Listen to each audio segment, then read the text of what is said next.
Jadi bagaimana kita bisa menciptakan sesuatu yang orang oh ya itu Sumatera Barat gitu kan.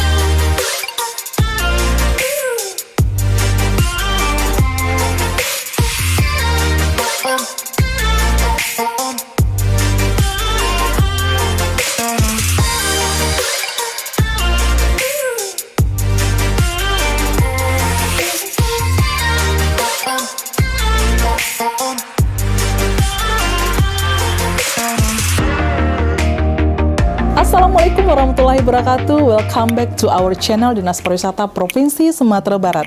Dan saat ini Kak Ros bersama seorang pelaku ekonomi kreatif Sumatera Barat, tepatnya di Kota Padang. Beliau adalah desainer atau perancang busana etnik. Siapakah dia? Beliau adalah Ibu Ermiwati atau yang lebih dikenal dengan Ibu Emi Arlin. Selamat sore, Bu Emi. Kak Ros. Apa kabar Bu Emi? Alhamdulillah sehat, mudah-mudahan semakin berkah, semakin berkelimpahan. Amin, amin. Sekarang ini kita akan mau tahu lama sedikit mengenai karya-karyanya seorang Emi Arlin, desainer etnik Sumatera Barat, tepatnya di Kota Padang. Perjalanan karir Bu Emi dari merintis penciptaan desain-desain produk ini sampai sekarang yang sudah sangat terkenal di Kota Padang, Sumatera Barat. Awal-awalnya ya lumayan berdarah-darah juga gitu kan. Kenapa dibilang berdarah-darah juga? Karena awal-awal dulu kami ini tamatan UMP, belum tamat. Nikah 2001 dengan Pak Arlin Teguh, dan itu dia seorang motivator kan. Saya waktu itu belum mulai belajar jahit belum.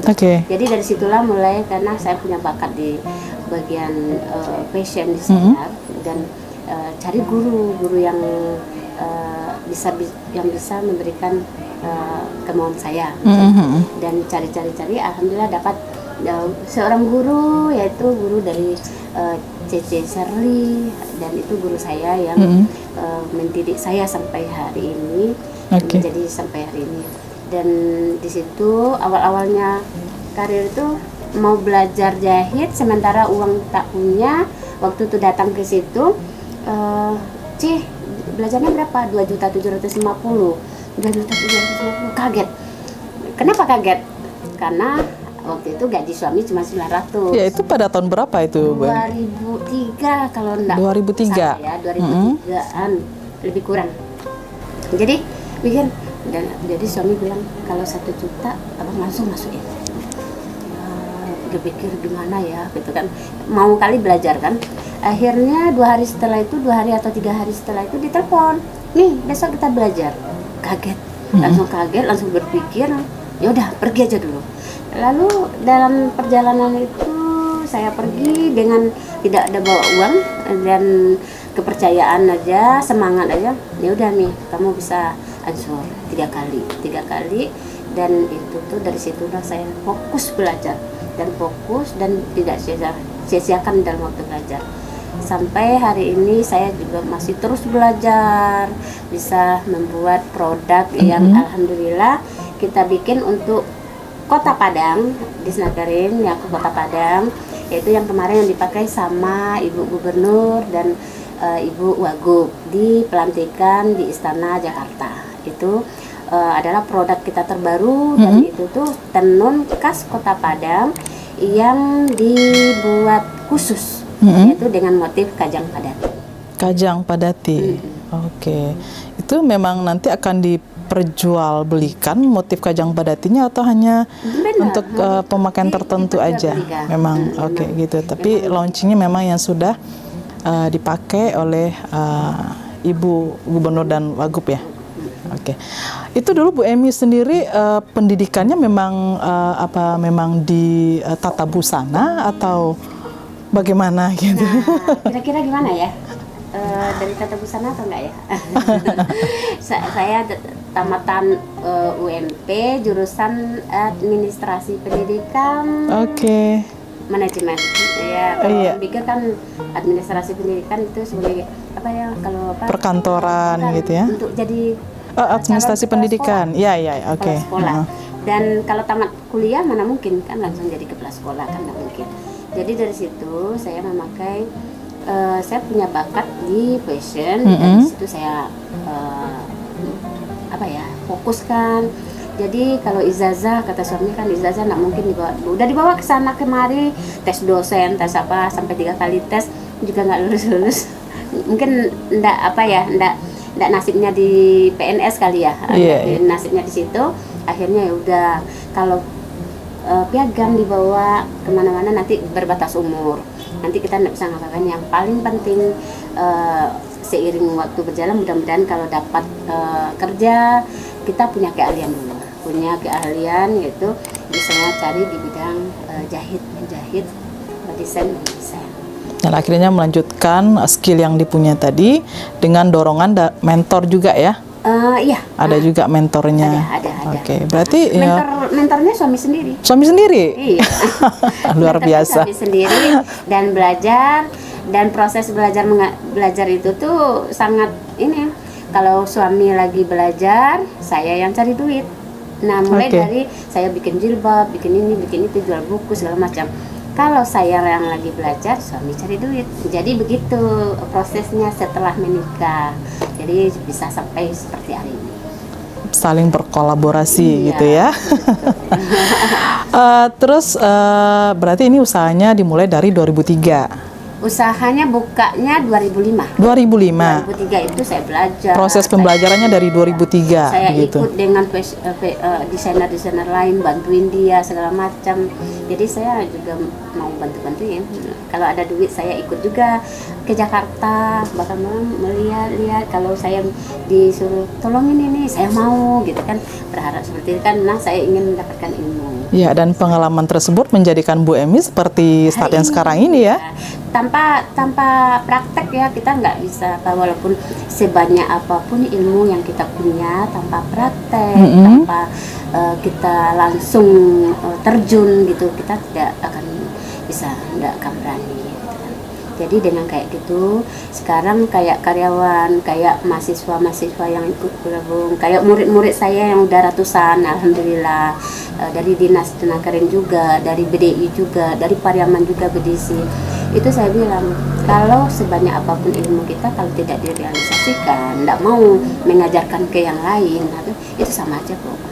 Oke. Karena tidak apa ya, betul kata orang, kalau semakin kita ajarkan, semakin kita mau membantu orang, semakin mau kita ibaratnya kalau bahasa apanya, panek-panek dahulu ya, ibaratnya merangkik-rangkik dahulu, bantuin orang, bukan karena orang itu terbantu, enggak, tapi kita sebenarnya yang terbantu. Kenapa? Akhirnya kita mendapatkan sesuatu, pelajaran-pelajaran, kita dapat ilmu, kita dapat pengalaman, kita dapat kawan, kita dapat sahabat yang banyak yang bisa akan menunjuki kita. Itu. Ya, dan berkat dorongan suami juga bisa membentuk usaha di tahun 2005. 2005 baru buka itu dengan 1 karyawan. Nah, 1 karyawan itu saya bilang, jadi proses buka jahit menjahit ini bisa terima jahit, saya punya 1 karyawan, tapi saya bilang ke karyawan saya akan menggaji pas saya terima duit. Oke. Nanti kalau seandainya saya belum terima duit, mohon maaf, saya belum bisa gaji. Kalau mau kerja sama saya mau, ayo, kalau enggak apa-apa. Tapi kalau seandainya, tapi makannya saya tanggung gitu. Tapi kalau nggak mau nggak apa-apa. Jangan, ibaratnya saya ngajarin mereka jangan ngomong belakang-belakang. Ayo, saya terus terang gitu kan. Akhirnya mau gitu kan.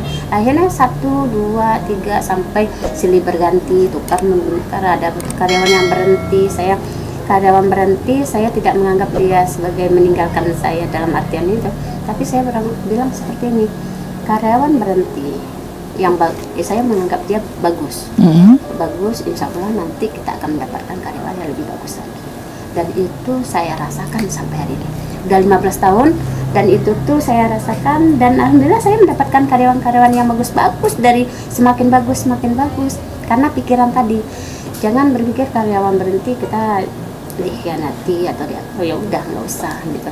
Tapi kita yakin bahasanya kita akan dipertemukan dengan orang-orang yang positif, orang-orang yang mau bersama-sama maju bersama gitu kan.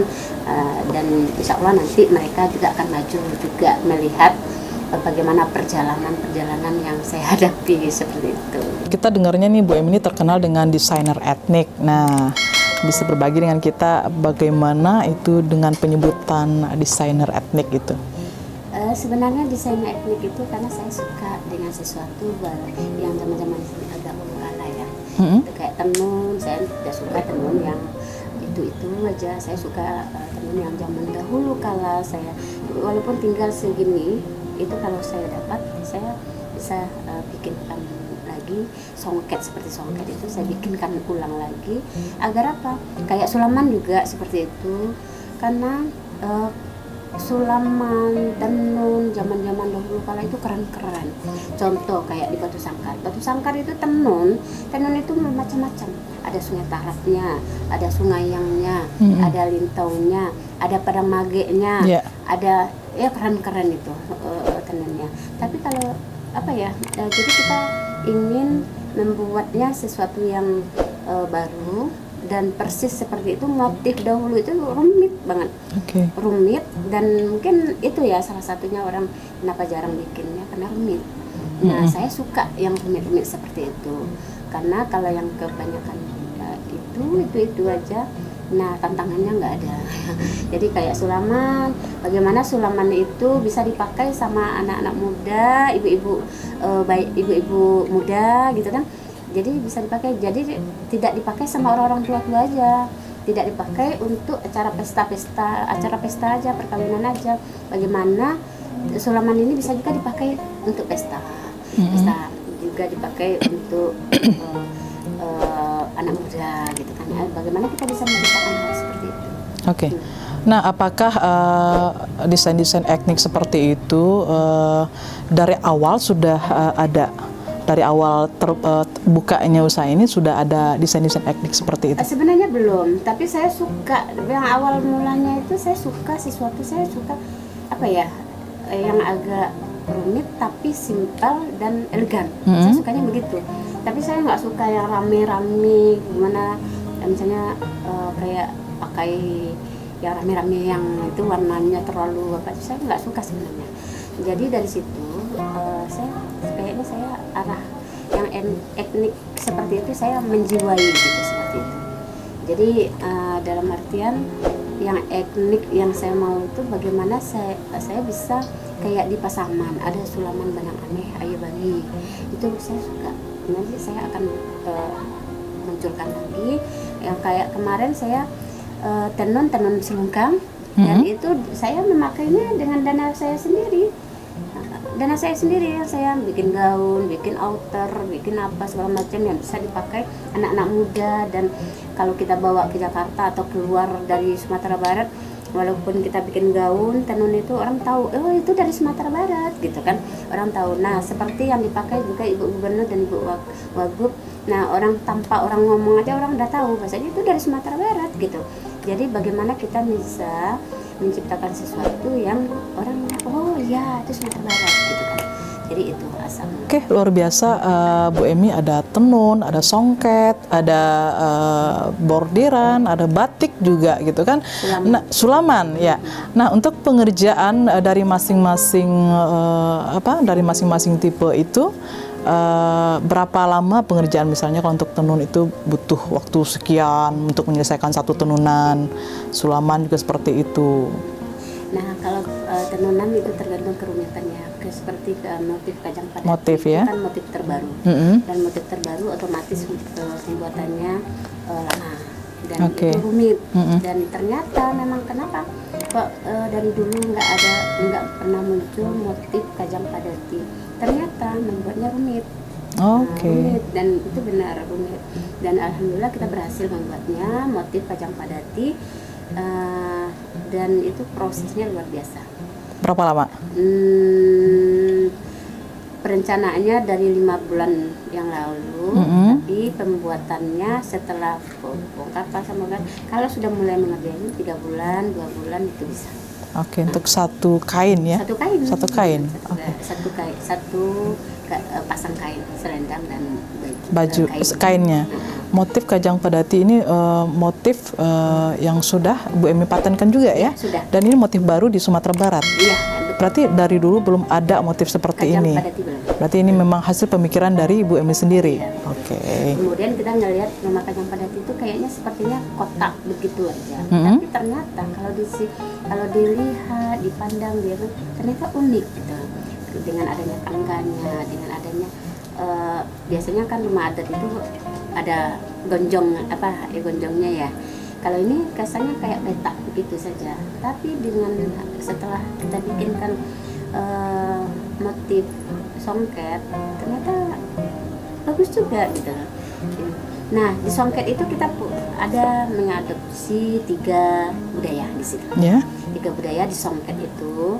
Kenapa kita namakan songket Kajang Padati? Kita fokus ke situ dulu. Kajang Padati motif khas Kota Padang, karena Kota Padang tempat berkumpulnya banyak orang.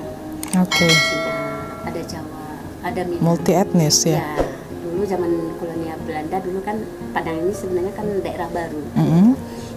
Jadi sebenarnya Padang belum punya tenun. Nah, makanya kita punya inisiatif bagaimana kita bisa menciptakan tenun dengan motif yang tidak ada orang lain punya. Itu asal mulanya. Nah, kemudian jadilah songket yang pakai untuk pelantikan kemarin itu di istana 3 unsur budaya di sana.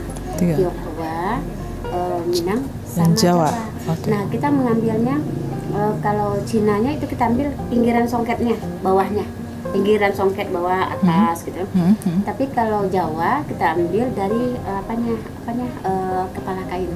Kepala kain itu motif Jawa dari kain cawah kalau bahasanya dulu.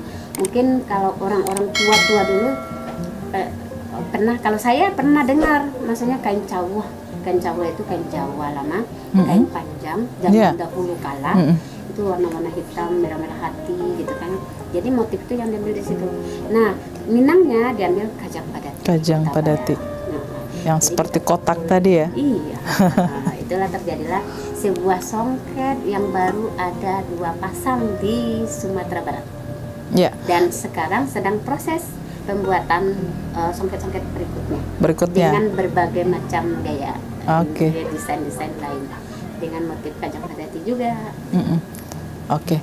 Nah, dari sekian banyak untuk menciptakan karya tenun, sulaman, bordiran seperti itu tadi, menurut Ibu Emi yang paling rumit itu pengerjaan yang mana?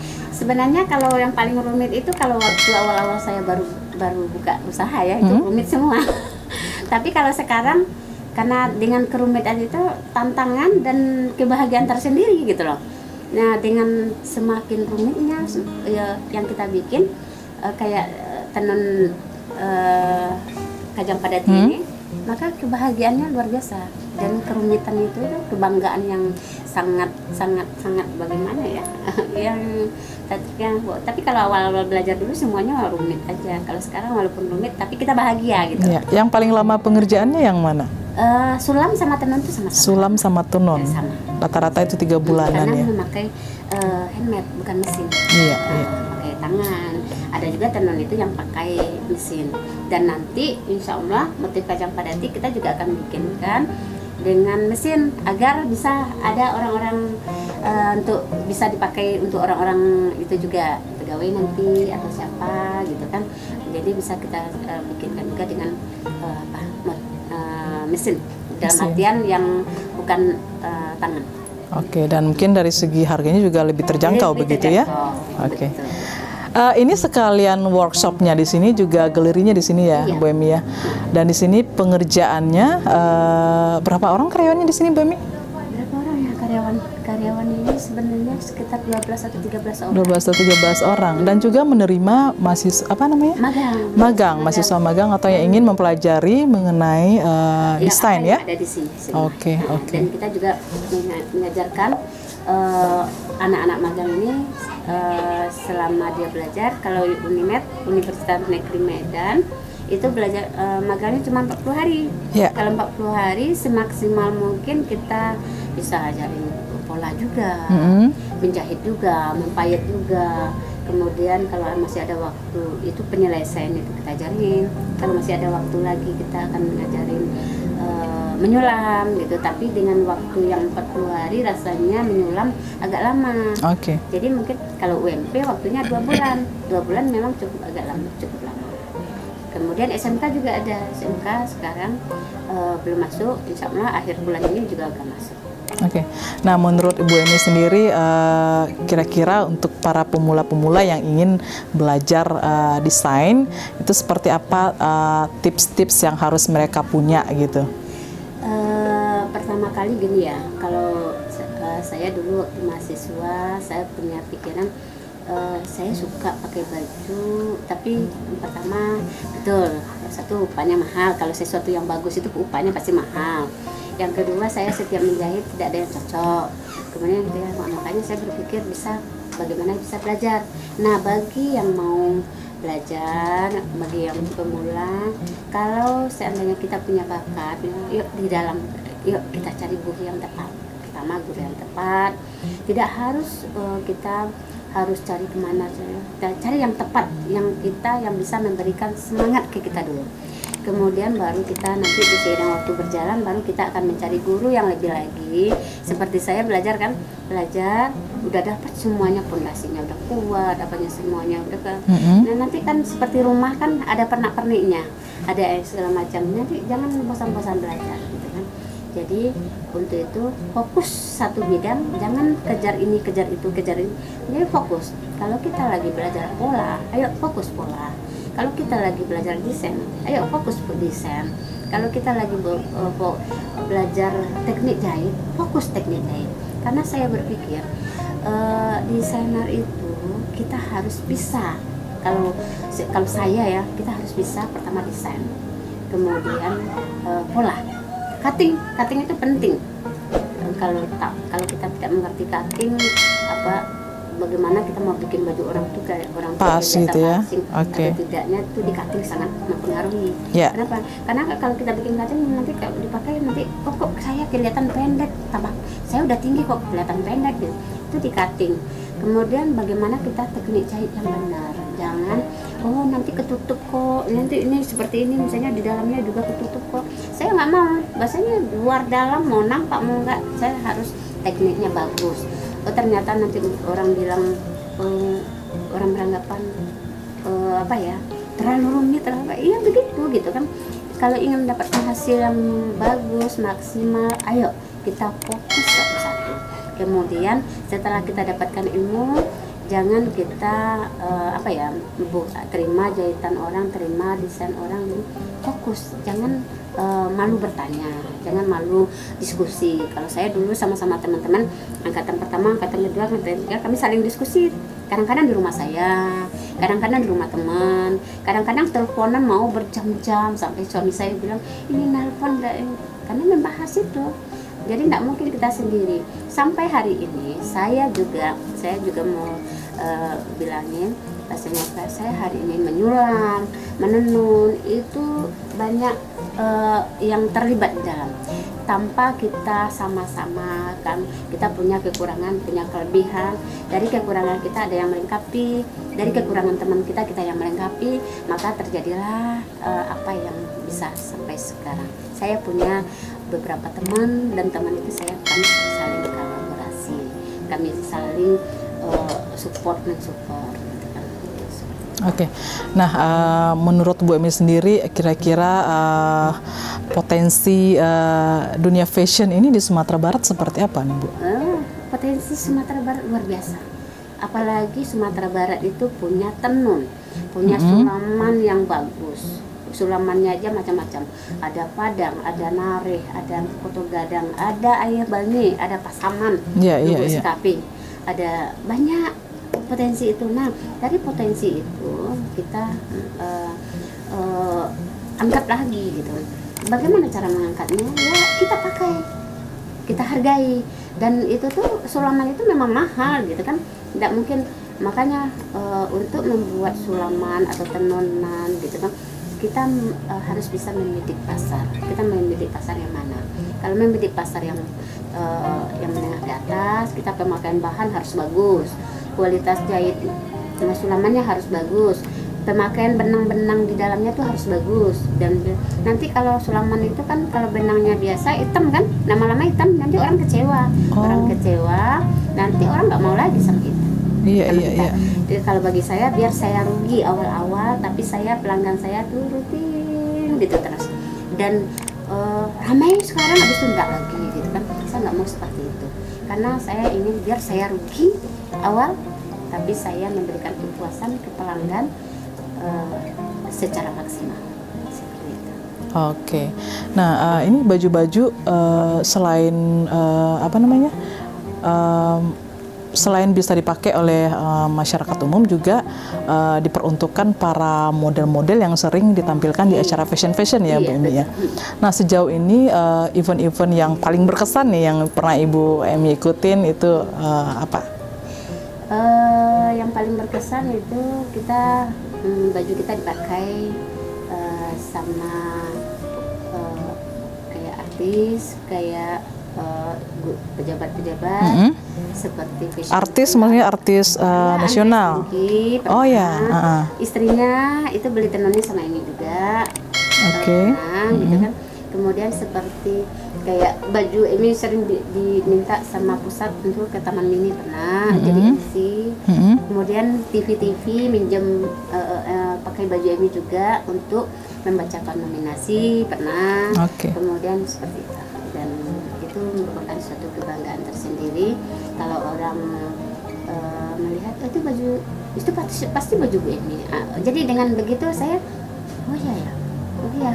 seperti jadi itu tuh merupakan suatu kebanggaan tersendiri bagi saya. Ya, dengan semangat Bu Emi tadi banyak desain-desain Bu Emi dipakai oleh para artis, para orang-orang penting begitu ya, yang tidak hanya tampil di siaran-siaran lokal, bahkan udah sampai ke nasional. TVRI nasional juga udah pernah tayang ya. Indosiar. Net TV. Iya. Pernah dengan Andres Tingki sama namanya pagi-pagi Hesti. Sama Hesti juga pernah. Iya. Dan juga banyak mendapatkan penghargaan dari acara-acara ajang-ajang festival begitu ya. Festival. Kemudian dapat juga piagam-piagam dari yang lain juga. Kemudian baju saya juga pernah sekali waktu dia ngelihat baju saya habis show. Bisa saya pamerankan, lalu satu orang ngambil baju saya tuh waktu zaman berapa tahun yang lewat itu, sekali ngambilnya itu sampai 50 juta. Saya kaget gitu kan, satu orang itu buat satu baju. Ya, bajunya baju tenun juga, tenun. Jadi artinya saya aja jualnya 10 juta, 12 juta, 7 juta gitu kan. Iya, udah Bu Emi, saya bawa. Saya nggak tahu apa sama dia. Dan karena suka banget gitu ya dengan desain gitu ya. Yang beli itu datin. Iya. Nah, seperti yang kita tahu nih Bu Emi, di tahun kemarin 2020 itu kan kita sama-sama terdampak ya, dan karena situasi pandemik. Nah, Bu Emi sendiri selaku pelaku ekraf, bagaimana yang Bu Emi rasakan pengaruh dari dampak pandemik tersebut untuk usaha Bu Emi sendiri? Kalau dampak COVID kemarin ini, alhamdulillah dampaknya saya menambah karyawan yang begitu banyak. Dampaknya itu ya, dampaknya COVID. Menambah karyawan lebih 70 orang. Oh ya? Iya. Nah, itu dampaknya bagi saya. Jadi mungkin jahitan saya juga ada jahitan tuh sebenarnya ada terus, dan itu tuh orang belum mau pakai karena COVID. Jadi makanya karena kebetulan waktu itu Dinas Kesehatan Kota Padang nelfon, belum COVID waktu itu. Jadi persiapan ini kita baju APD-nya persiapannya nggak ada, kita siap-siap aja dulu. Dikasih saya 10 bal, dia bilang mau nggak bantuin, dia nanya-nanya juga mau nggak Bu gitu ya, mau nggak Bu, ragu-ragu dia mau nelpon waktu itu. Saya langsung suami saya nimbrung apa itu, Dinas Kesehatan minta bantu jahitan. terima aja, bilang kayak gitu. Nggak tahu, saya nggak ada kontrak, nggak ada berharap untuk mendapatkan uang, saya niatnya bantu aja. Ya waktu itu saya buat, alhamdulillah Itu sukses. bahannya dikasih orang, dikasih orang. dia beliin, Oke, dia pakai ya. semuanya, saya tinggal jahit karena saya nggak tahu bahan waktu itu. Jadi saya jahitkan aja, memang niat lillahi ta'ala, bantuin. Wah, yang itu sebenarnya booming. Ya. TV datang, saya juga kaget. Harus melalui surat. Alhamdulillah, ini minta, itu minta, segala macam, telepon segala macam, alhamdulillah. Akhirnya saya terima karyawan banyak, dan saya ini dulu nggak mau menjahitnya, kalau nggak rapi saya nggak mau. Bahkan ada teman yang bilang sama saya, Wemi, ini kan baju sekali pakai, ngapain jahit harus bagus-bagus sekali? Ditertawakan saya, tapi bagi saya tertawakan aja, nggak apa-apa katanya. Bagi saya ini Arlin, saya mau baju sekali pakai kayak mau setengah pakai kayak yang kualitas, saya tidak akan berubah. Saya tetap mau murah mau mahal, kualitas itu dan paling utama ya. Paling utama. Dan saya tidak bisa, saya sendiri biar saya pakai baju itu aja terus asal rapi. Mau saya, tidak malu saya kalau pakai baju itu aja terus. Karena bagi saya rapi itu sangat penting. Rapi itu bukan rapi di luar, tapi rapi luar dalam. Jadi akhirnya terjadilah baju hazmat kan. Ternyata akhirnya ada quality control segala macam. Akhirnya saya diminta di M Jamil, bolak-balik. Itu saya yang udah bikin rapi saja masih ada di M Jamil. Ini bikin kayak gini, bagaimana supaya air tidak masuk? Iya. Kayak gini caranya Pak. Balik lagi. Oh ya benar. Diambil baju saya, dan baju saya dipakai. Kalau baju hazmat yang lain-lain dipakai cuman untuk orang sopir, untuk saya dipakai untuk menghadapi COVID. Baju saya waktu itu. Jadi saya merupakan cukup bangga, walaupun saya harganya juga tidak terlalu mahal kali. Yang penting bagi saya bisa memberdayakan UMKM waktu itu. Dan 2,5 bulan saya bisa menggaji karyawan waktu itu 400 juta. Itu gaji untuk karyawan aja. Dan itu selama 2 bulan itu ya? Itu ada datanya. Oke. Untuk gaji karyawan aja. Kalau saya pikir-pikir berapa tuh omsetnya kan? Tapi saya berpikir karyawan saya bisa makan, orang lain juga bisa makan. Dan itu pengerjaannya di sini? Sebagian di sini, depan belakang penuh, semuanya penuh. Kemudian dibawa ke rumahnya, tapi dengan syarat ada protokol kesehatannya. Di sini pun tetap menerapkan protokol kesehatan ya? Tidak hanya mendesain tenunan, sulaman, bordiran, batik dan segala macam, tapi juga pernah mendesain baju hazmat begitu ya, APD buat para tenaga kesehatan di saat pandemi kemarin. Dan itu di Sumatera Barat pada saat itu cuma Bu Emi ya yang mengeluarkan baju hazmat tersebut untuk desainer Sumatera Barat. Awal-awalnya sendiri, tapi alhamdulillah dengan booming, TV segala macam, akhirnya terbukalah peluang untuk yang lain-lain. Ya, memberikan inspirasi juga buat para desainer yang lainnya. Nah, sekarang kita juga ingin tahu nih harapan Bu Emi untuk sektor fashion di Sumatera Barat dan untuk para desainer-desainer di Sumatera Barat dan dimanapun berada seperti apa nih? Untuk Sumatera Barat, para fashion designer, jadi kita semakin meningkatkan keahlian kita masing-masing untuk bisa Sumatera Barat maju di bidang fashion ya. Apalagi Sumatera Barat banyak yang bisa diangkat, bordirannya, tenunnya, sulamnya, dan banyak hal lagi yang bisa kita angkat. Jadi kita bersama-sama, maju bersama, kemudian kita yuk mari sama-sama menciptakan para desainer baru. Kita dukung mereka, kita kasih, tunjukin jalannya, kita fasilitasi kalau kita berada di ada tempat-tempat yang bisa kita fasilitasi mereka gitu kan. Jadi bagi yang baru-baru, jangan malu bertanya, saling diskusi, saling mau datang, mau memberikan mencari informasi untuk supaya bisa berkembang gitu. Oke Bu Emi, terima kasih banyak atas waktunya untuk kita tim kreatif Dinas Pariwisata Provinsi Sumatera Barat dalam edisi Malapak pada hari ini. Ini ada kenang-kenangan dari Dinas Pariwisata Provinsi Sumatera Barat, mohon diterima Bu Emi, silakan dibuka dulu. Ya. Udah langsung ya. Ada piagam dari Dinas Pariwisata. Oke, dan ini Ya, terima kasih. ya. Oke, taruh di sini dulu. Baik, pemirsa pariwisata, demikian tadi mau lama kita bersama salah seorang desainer etnik Sumatera Barat, tepatnya di Kota Padang. Luar biasa sekali dengan semangat yang luar biasa dan dukungan dari seorang suami yang luar biasa.